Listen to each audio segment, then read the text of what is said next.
playing the opening phase of a chess game, we are used to typical advice such as control the center, develop your pieces quickly, and castle. In the endgame, we can also learn typical guidelines to help our play, including don't rush, activate your king, and rooks belong behind passed pawns. Let's take a look at some endgame positions and learn how to best handle each situation. One of the most important endgame guidelines is don't rush. In this position, white has two connected passed pawns and should win the game. Although black has no chances to win, always look out for your opponent's counterplay that could ruin your winning game. White decides to rush forward with b6. White has no sense of danger in this position. Notice the pawn on b6 is on the same diagonal as white's king on d4. Black now shocks white by playing bishop a7. Black sacrifices the bishop in order to enter a completely drawn position. Black is prepared to capture the b6 pawn, so if white captures the bishop with b takes a7, after king takes a7, white's a pawn will be captured on the next move. If white tries to guard the pawn, let's say with king c5, black can now enter a completely drawn endgame with bishop takes b6 check.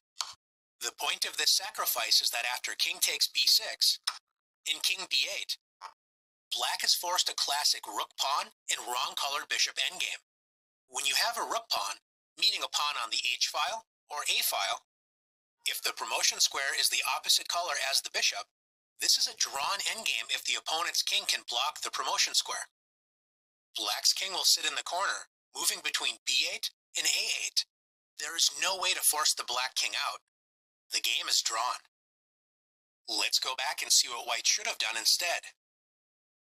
Since black has no threats in the position and is only trying to draw, white should be in no rush. One good endgame idea is to activate your king. White can improve the position of the king by playing king d5. And after black plays a waiting move, such as bishop g3, white plays king c6. White's king is very active and is ready to advance the pawns up the board. After bishop f2, should white rush forward and play b6? After b6, this would be a huge mistake because black can once again sacrifice the bishop with bishop takes b6, entering the same rook pawn and wrong bishop endgame. White simply has to prevent this trick by playing bishop to c5. White offers to trade bishops and win the king and pawn endgame. Black avoids the trade with bishop g3, and white is now ready to play b6. White waited to push the pawn to b6 until all of white's pieces were actively placed and when black did not have any counterplay. White is already threatening b7 check, followed by a7 checkmate. Let's take a look at another example. In this position, both sides have two connected passed pawns, and it looks like a difficult endgame battle lies ahead.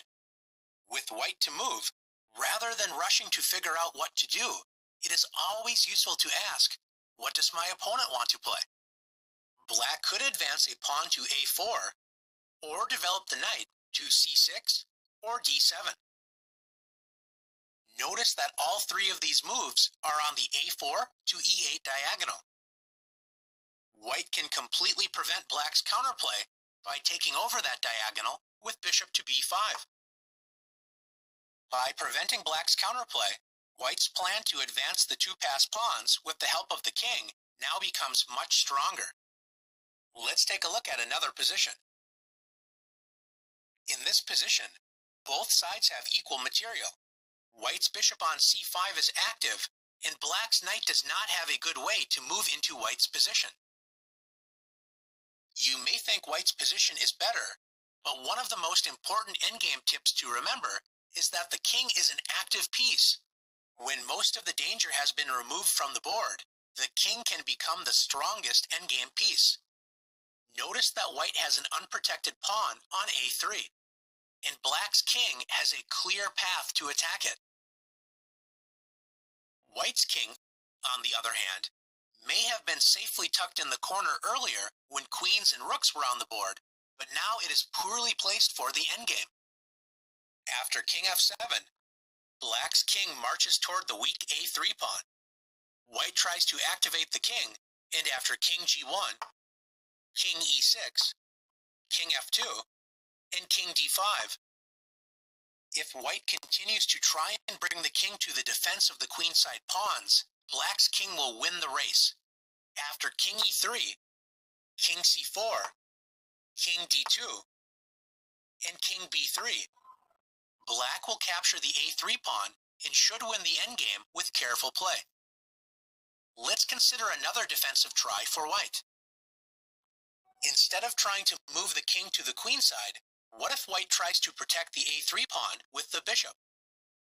After bishop e3, king c4, bishop c1, and king b3, it looks like white is hanging on after king e2. The power of the more active king is shown after king to c2.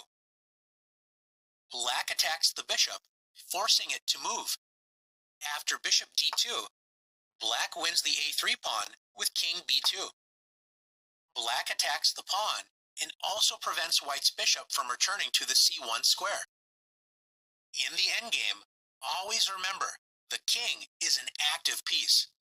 Let's take a look at another position. One of the most important weapons in the endgame is a passed pawn. White's pawn is only one square away from promoting. In rook and pawn endgames, you typically want your rook behind the passed pawn. In this position, white's rook is in front of the pawn, and black immediately moves the rook behind the pawn with rook g5. This prevents white from moving the rook out of the pawn's way to promote, so white's rook is stuck defending the pawn.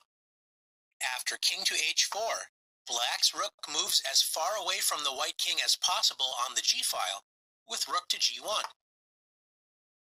After king h5, white is hoping to protect the pawn with the king, so white can then move the rook out of the pawn's way to promote. Black must be patient in this position. A serious blunder would be to try and bring the black king toward the enemy pawn with king to c7. This allows the winning tactic, rook a8. White is threatening to promote the pawn on the next turn, and notice if black plays rook takes g7.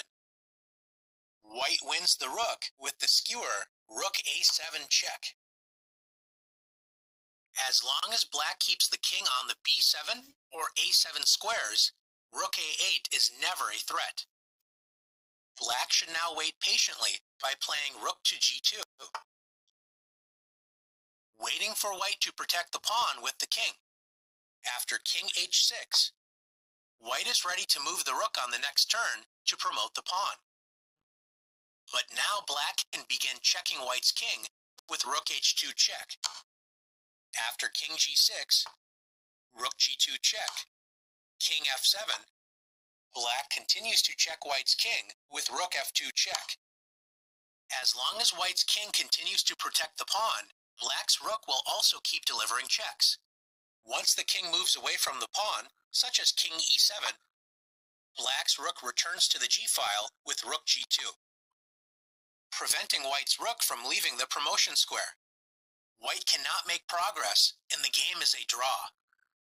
Let's take a look at a similar position with one big difference.